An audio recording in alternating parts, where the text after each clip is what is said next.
마음이 병든 부모가 아이 마음도 병들게 한다에 대해서 오늘 나눠보도록 하겠습니다.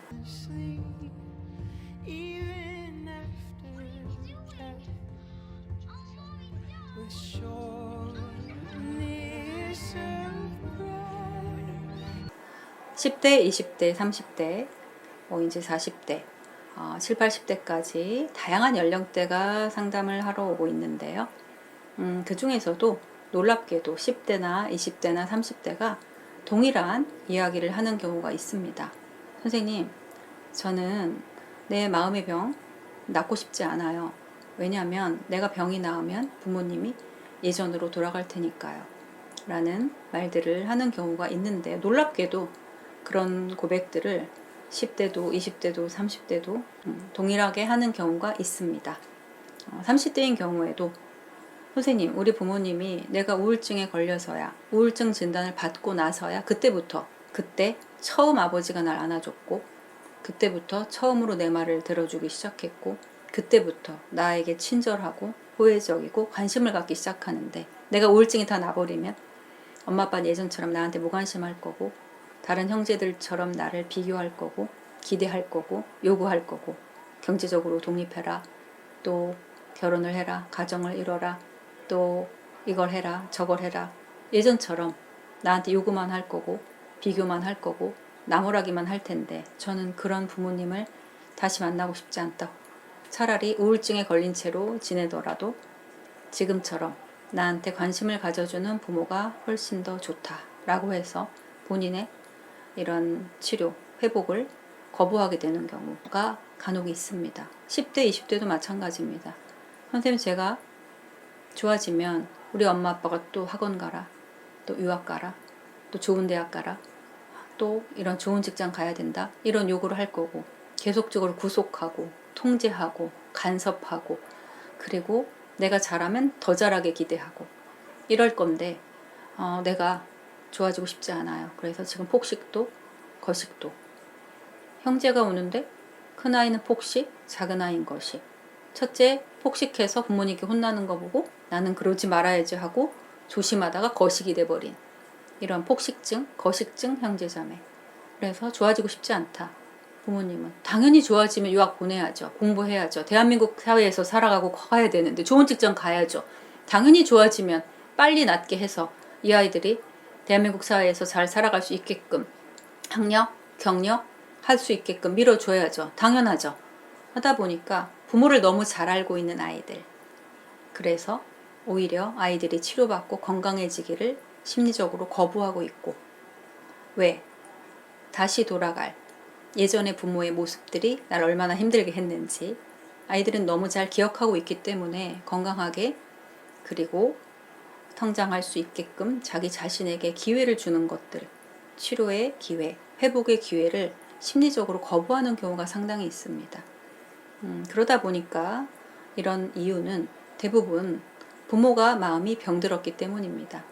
그러나 대부분의 부모는 내가 우울한지, 내가 불안한지, 내가 분노 조절이 안 되는지, 내가 얼마나 통제적이고, 내가 얼마나 경계선적인지, 얼마나 이중적인 성격이며 얼마나 일관성이 부족한지, 물론 사람이기 때문에 완전할 수 없지만 아이들이 느낄 때 부모를 더 잘 알고 있다라는 거죠.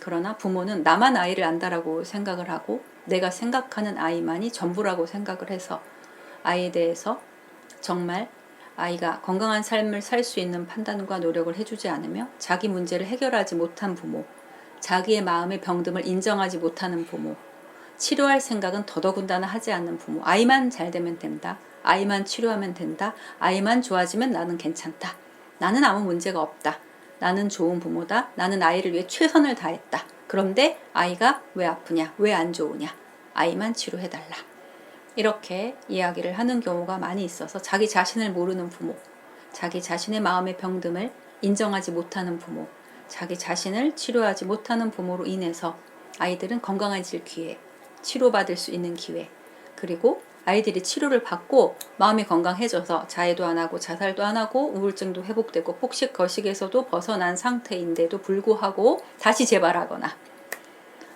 어느 정도 좋아졌는데 완전히 좋아지기를 거부하는 아이들, 되돌아가려는 아이들, 좋아진 상태에서 완전하지 않게끔 머무르려는 아이들, 다시 퇴보하거나 퇴행하려는 아이들, 도퇴하는 아이들의 심리는 똑같이 되돌아간 일상에서 맞이할 부모에 대한 두려움들이 아이의 회복을 지연시키고 있고, 그리고 이미 좋아진 아이들이 대부분 뭐 저기 가서 병원에서 약 몇 년 먹었어요, 뭐 어떤 기관 가서 심리치료 몇 년 했어요. 그런데 또 그래요. 그런데 또 이래요. 재발하는 경우.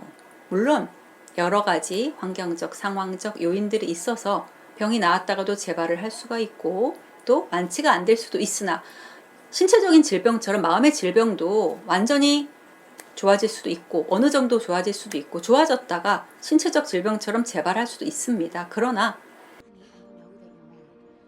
You are so selfish, Mom.